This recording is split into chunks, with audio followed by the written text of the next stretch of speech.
Mahina, and welcome to Voices of Truth, one-on-one with Hawaii's future. I'm Ehu Kekahu Cardwell with the Koani Foundation, and look where we are today on the beautiful windward side of Oahu. Rick. Hey. Aloha. Aloha.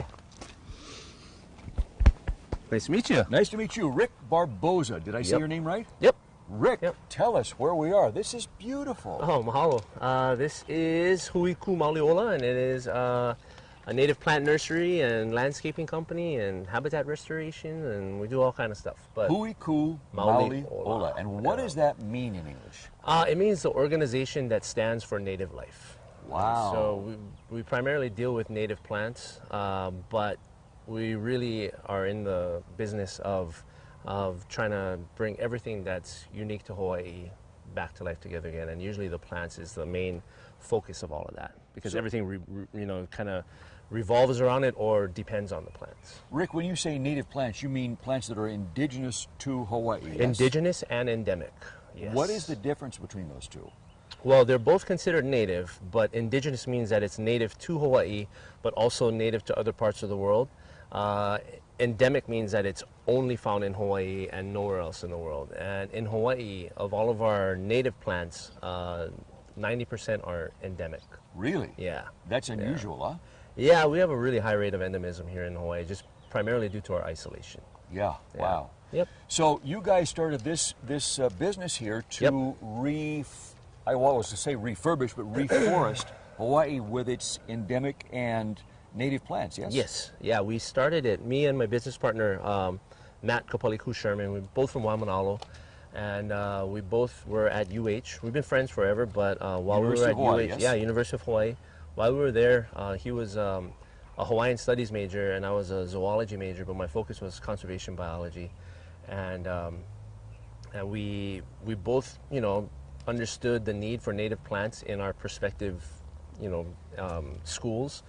And his one, in Hawaiian studies, you learn about all of these chants and oli and place names, and a lot of times there's references to native plants. But then when you try and see those native plants, it's hard to find them. Yeah, you can't find them. Yeah. And then, Where did they go? Yeah, same thing for me. It's like from our end, you learn about all this.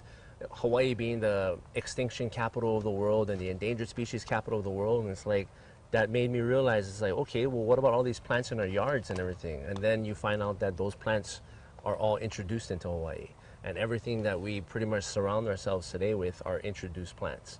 And so it got me wanting to learn more about what plants were here before anybody else, and what plants our ancestors used, and what plants, were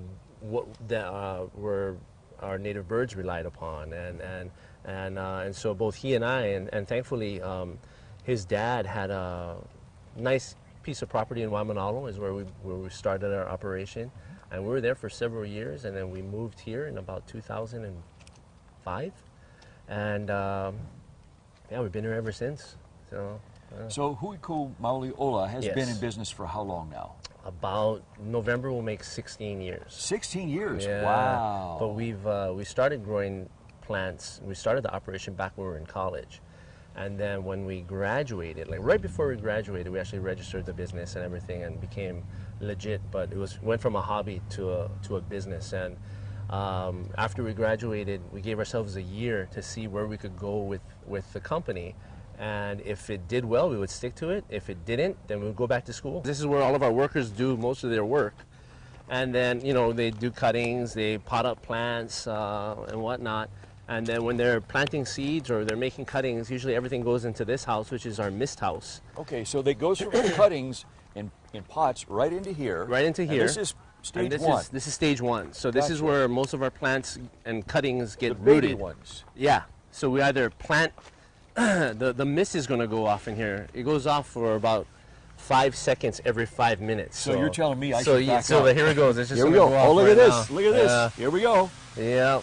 And so what that does is it kind of keeps the area, the plants and the cuttings moist without saturating them so that they become rotted. And depending on the species, a cutting or a propagule will stay in here from 2 weeks anywhere up to 6 months. This is pretty much stage 2, where we have a lot of our small, cakey baby plants that come out of the mist house. And then they grew up here a little bit bigger, and then once they fill out those 4-inch pots, then usually they'll get potted up into larger gallon pots. We have about 160 different species of plants here. And I should say also, in addition to our native plants, we also grow a lot of Polynesian introduced plants. So the plants or canoe plants, so the plants that the Polynesians brought with them when they settled in Hawaii. So things like taro, kalo, uala, sweet potato, sugarcane, ulu, all of these plants that were essential to the establishment of the Hawaiian culture, we also propagate here. So anything that is very in need that helped Hawaiians become Hawaiian, different from Tahitian or Marquesan or wherever they came from, and made them uniquely Hawaiian, we have the plants that are uniquely Hawaiian as well. Rick, when the Westerners, the Europeans arrived in Hawaii, did they, over the years, bring a lot of plants with them? They brought a lot. A lot of, and not just, Europeans, but all the settlers that came into Hawaii. So whether they're from Japan or the Philippines or China or, Vietnam. To put into perspective, we have approximately 1,500 native plant species. So plants that are native to Hawaii, we have about 1,500 different species. Within the last 200 years, we have over 8,000 species that have become naturalized in Hawaii. From an ecological standpoint, that's disastrous. And that is one of the reasons why we're the extinction and endangered species capital of the world, is because, we're looking at a natural rate of introduction, without the help of man, averaging about once every 10,000 years. A lot of shifts in how the landscape has been, and it's drastically changed. And another reason why Hawaii is the extinction capital of the world is when you think about biodiversity. A lot of times you think of places like the Amazon, right? The Amazon has a ton of different species living within it, and that's a rainforest. And most times when people think about biodiversity, they automatically think of the rainforest. Well, in Hawaii, we were different. Most of our biodiversity took place in the lowland dry forests. And in our rainforest, we do have rainforests, but our rainforests are dominated by koa trees, hapu'u tree ferns, and ohia trees maybe, but in our lowland dry forests is where we had most of our species composition. And today, that's where we all live, right? If you think about it. Look at the lowlands. That's all where the flat areas. Built. That's where the houses are built. That's where the freeways are. And in order to build all those houses and build all those freeways, we gotta dig out the plants. But even prior to the houses being built, those areas were prime monoculture agriculture. Like pineapples and sugarcane. Yeah. So to me, that was probably one of the biggest threats to Hawaii's native species was the transition from a lo'i system, and self-subsistence to now we're exporting agriculture. And so like pineapples and sugarcane. And back then, there weren't nearly the type of restrictions as there are in place now, because nothing was endangered back then, and now everything is. So it's it's a big problem, and we have very few plants today. We have over 110 species of plants of the 1,500 that are now considered extinct.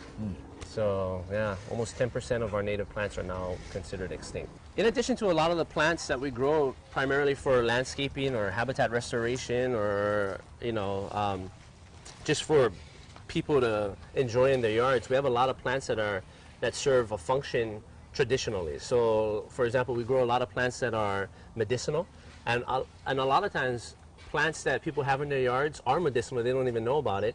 But we grow stuff like popolo plants that were highly valued for their medicinal properties. And what do they do, Rick? Well, the berries are edible, but the leaves are actually themselves are very medicinal in use as well. This is a native red hibiscus. Oh, look at that. How yeah, most beautiful. of the times when you see hibiscus in people's yards, at least before, there were those big well, it looks far red different ones. than Yeah, this. it looks a lot different, a so little bit more delicate. The ones that we think of hibiscus are actually imported. They're most likely hybrids. I see, but this is, what we're looking at is the original. That's a native one, yeah. This is Maoli, which is our state flower, or the plant that produces our state flower. Look at that. And like I said, it's a hibiscus, which it doesn't typically look like your common hibiscus because of its leaves. But yeah, like I said, it's also an endangered species. Both of these plants are what we consider Polynesian introduced. So this is an ape, related to taro, and it was used as a famine food. And then this right here is a unique variegated avapuhi, or shampoo ginger. Wow. So, yeah. And that you can actually make shampoo from it, get shampoo from it to shampoo you squeeze the flower, Yeah. and all of this liquid comes out. That's the consistency and texture of shampoo, and use it to bathe yourself, and it has a really nice ginger fragrance. Wow. Yeah, and then you can also drink it too. I see some completely different plants over here. Yeah, yeah. So actually, this table is kind of unique for. This is kind of my, I don't want to say special table, but we basically built that entire greenhouse right there, which has nothing in it yet. We just finished building it to house most of these plants. So this is kind of the area where the plants are either extremely rare, or we're introducing them into the market. Is that right? Yeah. So we're these trying are to very introduce special them plants, These right are here. very special plants. Yes. What's the most rare one you have here, Rick? Gosh, we actually have plants that are listed as extinct in the wild. But they're here on this table. They're here on this table. Oh my goodness. Show me Yeah. one of those, would you? This one is actually kind of unique. This one right here is a native gardenia. Really? So we actually have 3 gardenias that are native to Hawaii that most people in Hawaii don't even know about. And if you're growing gardenia in Hawaii, you're either growing some hybrid or a tiare. And a tiare is a Tahitian gardenia. We actually have Hawaiian gardenias. And but what makes this one unique is that on Oahu we have 2 different species of native gardenias. One is Gardenia mannii, which is only found in the Ko'olau Mountains, I believe. And the second is Gardenia brighamiae. They're both called na'u or nanu. And when I first started growing native plants, there were 3 plants left in the wild of Gardenia brighamiae. 2 were in Nanakuli Valley, 1 was in Honouliuli. And one of the plants in Nanakuli Valley died in a brush fire, so now there's only 1 plant left in Nanakuli. And then the one that was in Honouliuli actually died of old age. Like, it was being monitored for a really long time, and for whatever reason it died. So now you're down to 1 So now we're down to 1 plant left in the wild. Wow. But what's interesting about this one is that this plant came from an old-time botanist. His name is John Obata, and there's actually some native plants that have their scientific name named after him. Really knowledgeable guy, and his yard. He's been botanizing Hawaii forever, and his yard in Honolulu Valley had some amazing native plants in it. And he pulls me up to this gardenia, and he's like, "Hey, this is the gardenia that's from Pu'uku'ua." He took a seedling or a seed off of it, grew it out in his yard, and Pu'uku'ua is the one that's in Honouliuli. And he let me take cuttings off of it. And so I took cuttings off of it, and then that plant died. So technically, this is the one. This is living, it. This is the This is living it right here. example of, Wow. Yeah, and then he Wow. might still have the one in his yard, but then recently, due to his he's getting really old, he moved to San Diego to be with the rest of his family, and he had to sell his house. So, and which is why he wanted me to come over and take cuttings of all the plants at his house, because he wasn't sure what was going to happen with those plants once they sold the house. So here it is, right here. So that's the Pu'uku'ua genealogy descendant of a plant that's now no longer available. Wow. Yeah, no longer around. This plant right here is a wetland plant, which is uncommon on Oahu, but it's found on Oahu too. It's called makaloa. And if you ever read Robert Louis Stevenson books, he was wrote a lot of short stories about Hawaii and the Pacific. So he's traveled all throughout the Pacific. He said that of all the places in the Pacific, there were no mats finer than the makaloa mats of Hawaii.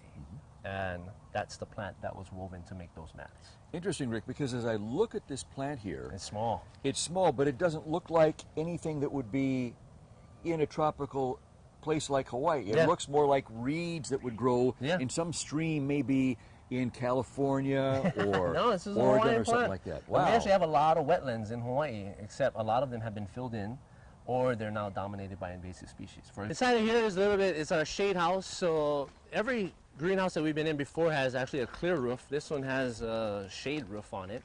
And we're trying to bring back different species of ferns and plants that are a little bit more shade tolerant. This one is a kind of unique plant. It's called kupu-kupu. There's a lot of nurseries that grow kupu-kupu, but nobody really knows the affinity of those kupu-kupu. And in fact, we were even growing them for a long time because it was the same species and it was called kupu-kupu. These ones, however, I was part of an expedition that went to go up and collect lolu seeds. And during that time, and lolu is one of our native fan palms, or our only native fan palm, I should say. And during that, we're coming down this ridge trying to get to this pocket of lolu. And when we were going down there, we were slipping and sliding and trying to prevent ourselves from falling off the mountain. And in doing that, we had pulled out a handful of these ferns accidentally because the entire slope was this fern.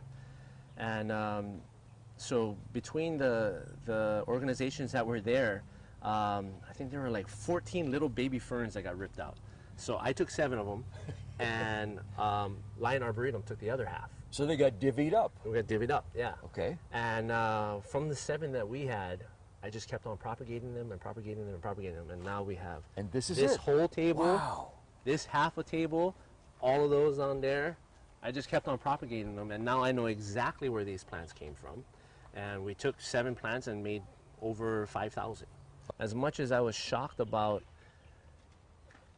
realizing and bummed out, really, realizing about everything that wasn't Hawaiian and what terrible state our natural resources are in, it made me want to learn more and more and more and more. And so, you know, it started off with just these native plants. Actually, it started off back when I was in high school. I was into marine biology, and when I went to UH, I went into UH to become a marine biologist. And then it kind of evolved to this because I was just blown away thinking that, you know, I thought our ocean resources were bad, which, you know, they're not they're not great, but our land resources are in way worse shape. Everything from our water, you know, in our streams, to our native plants and especially our native birds.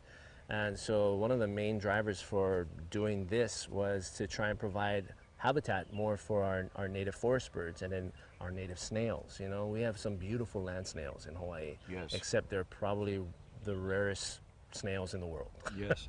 You know, what's amazing to me, Rick, is that not only did you learn all this stuff, but that this information actually survived. Oh yeah, yeah. You know, because plant goes, it could be forgotten. Yeah, totally. And you know, if it weren't for the guys that, you know, did the trailblazing to document all of these plants, you know, all the botanists that came down to study in Hawaii and document everything, yeah, we wouldn't have nearly half of the information that we do today. Wow. How much has been captured and remembered versus forgotten and going forward? You know, that's hard to say. For example, one of the plants in our greenhouses that we have today, we call it Carex wahuensis, which is its botanical name. Carex is the genus, wahuensis is the species name, and it's an endemic species. It's in nowhere, you know, as rare as some other plants, but to this date, there is no known Hawaiian name for it. Yeah. Really? Why is that?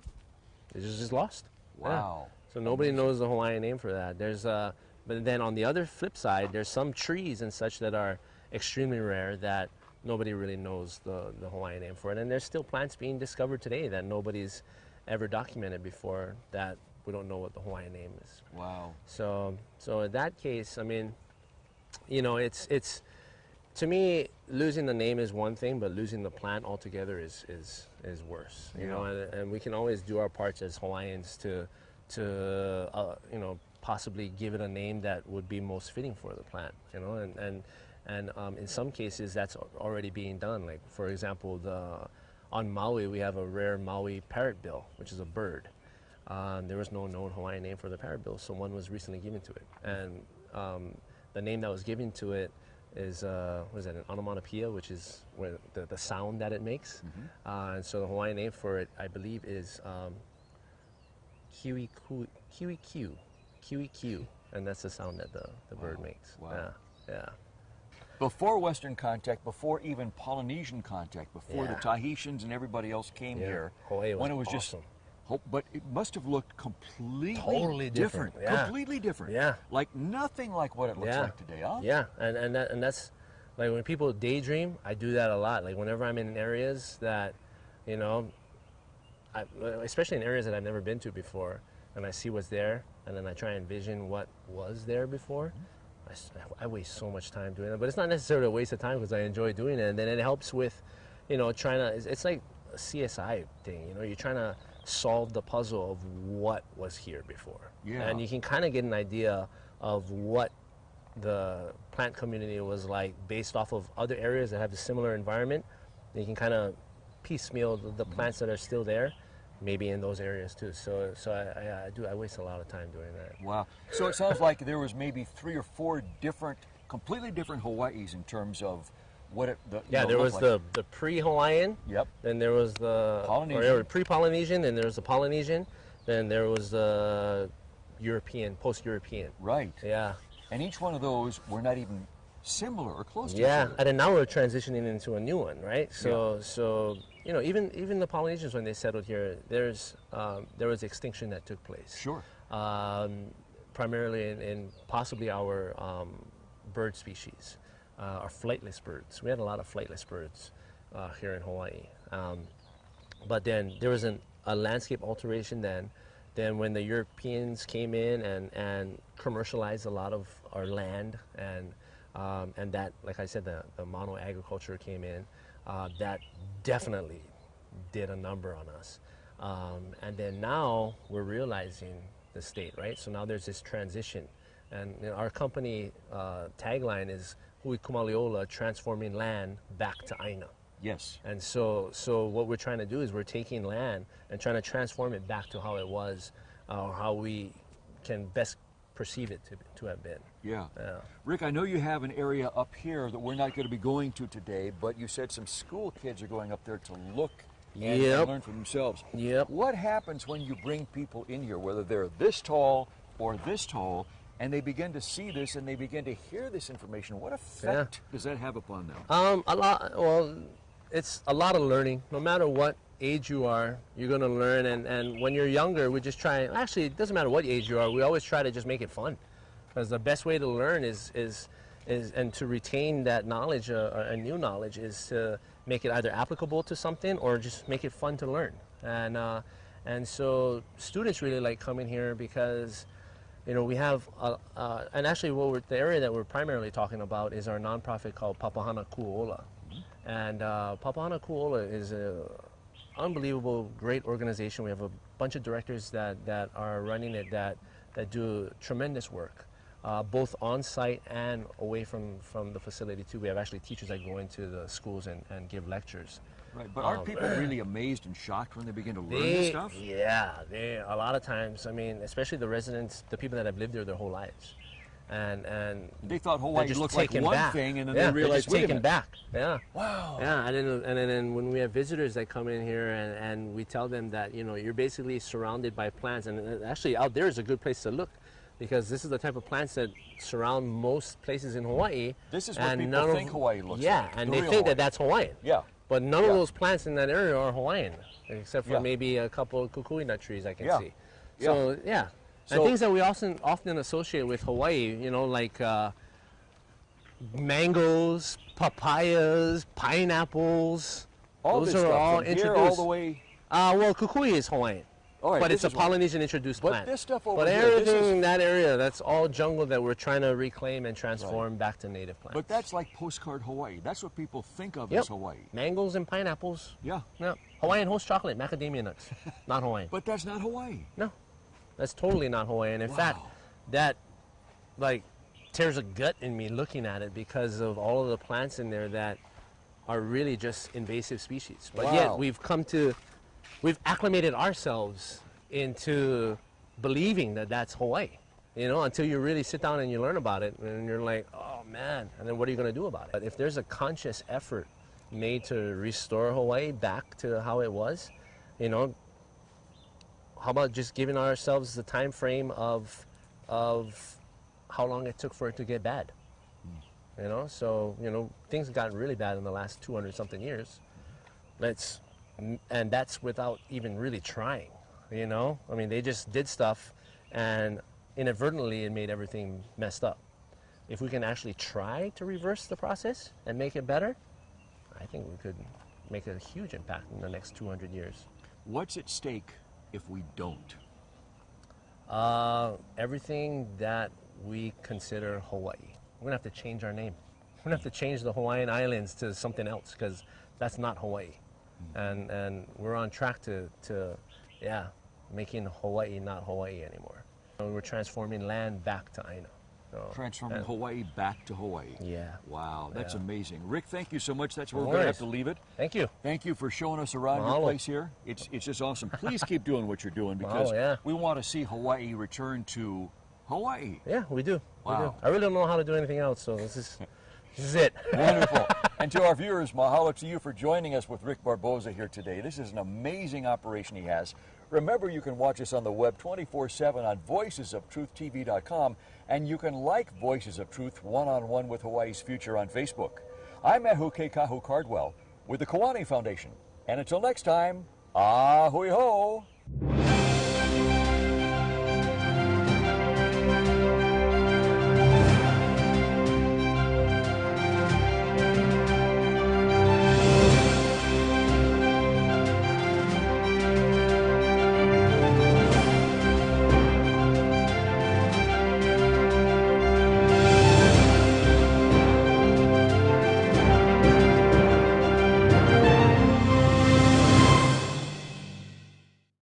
Mahalo for watching Voices of Truth One-on-One with Hawaii's Future.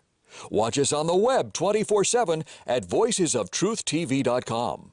You'll find all our shows, including this one, in case you want to see it again or share it with family and friends. Also view our weekly video commentaries at freehawaiitv.com. And check out our blog, published daily, at freehawaii.info. It's all part of the Free Hawaii Broadcasting Network.